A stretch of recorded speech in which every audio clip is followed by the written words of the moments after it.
On a quiet August morning in 2018, a Colorado husband made a calm, emotionless TV plea for the safe return of his pregnant wife and 2 children. But what the world didn't know was that he already knew exactly where they were.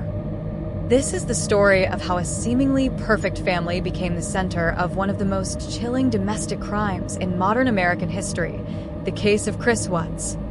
If you like this video, kindly click on the subscribe button and on the notification bell. Shanann Watts, 34 years old, was a mother, wife, and health worker. She returned home from a business trip at 1:48 a.m. A friend dropped her off and waved goodbye. By the next morning, Shanann stopped answering her phone. Her 2 daughters, Bella and Celeste, were also missing. And the last person to see them alive was Chris Watts. Chris told police he had no idea where his family went. He spoke softly, emotionless, as neighbors gathered and officers searched the home. But something felt wrong. When police studied the home's security footage, they noticed Chris backing his truck into the garage at 5 a.m. and making several suspicious trips in and out. His explanations didn't match his behavior. He wasn't nervous, he was empty. At the station, investigators questioned Chris for hours. He stuck to the same story. "I don't know where they are." But body language experts watching the footage saw the cracks forming. Chris avoided eye contact, rubbed his hands constantly, and showed no fear, only calculation. When Shanann's close friend, Nico, insisted that Shanann would never leave without her kids, police intensified pressure. They brought in a polygraph examiner. Chris agreed to take the test. He failed, completely. After hours of questioning, Chris finally gave investigators part of the truth, but not the real truth. He claimed he saw Shanann hurting the children, and in anger, he reacted. Investigators knew immediately this wasn't true. Shanann's friends, her medical records, her personality, everything disproved Chris's story. Detectives leaned in. "Chris, we know you did this." After a long silence, Chris said the words investigators had been waiting for. "Get my father in here." When his father entered the room, Chris emotionally confessed, but again, gave a twisted version.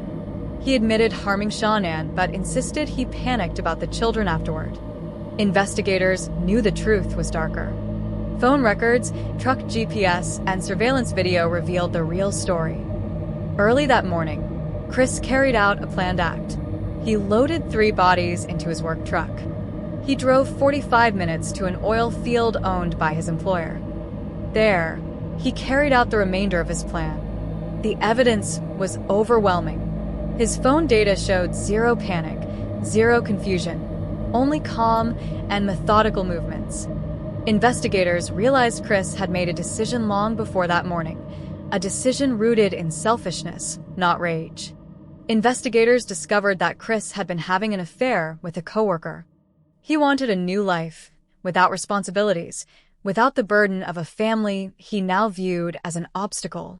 His motive was disturbingly simple: eliminate anything in the way of his fantasy life. Faced with overwhelming evidence, Chris accepted a plea deal. He was convicted of multiple counts of murder, unlawful termination of pregnancy, and tampering with a deceased person. He received 5 life sentences, without the possibility of parole. In court, he showed no emotion. Shanann's family, however, delivered heartbreaking impact statements describing Shanann as loving, determined, and full of life. Ending. Powerful retention. Today, the Watts house still stands in Frederick, Colorado, quiet and unchanged. But behind those walls lives one of the most chilling reminders of how a perfect image can hide a terrifying reality. Shanann, Bella, Celeste, and the unborn baby they named Nico are remembered as victims of a tragedy rooted not in passion or insanity, but in pure selfishness. Their story is a warning. Sometimes the darkest monsters are the ones that smile in family photos. This is the case of Chris, Watts, a husband who fooled the world, until the truth finally surfaced. If you want more of interesting true crime stories like this, don't hesitate to click on the subscribe to this channel, like, comment, and click notification bell to stay tuned.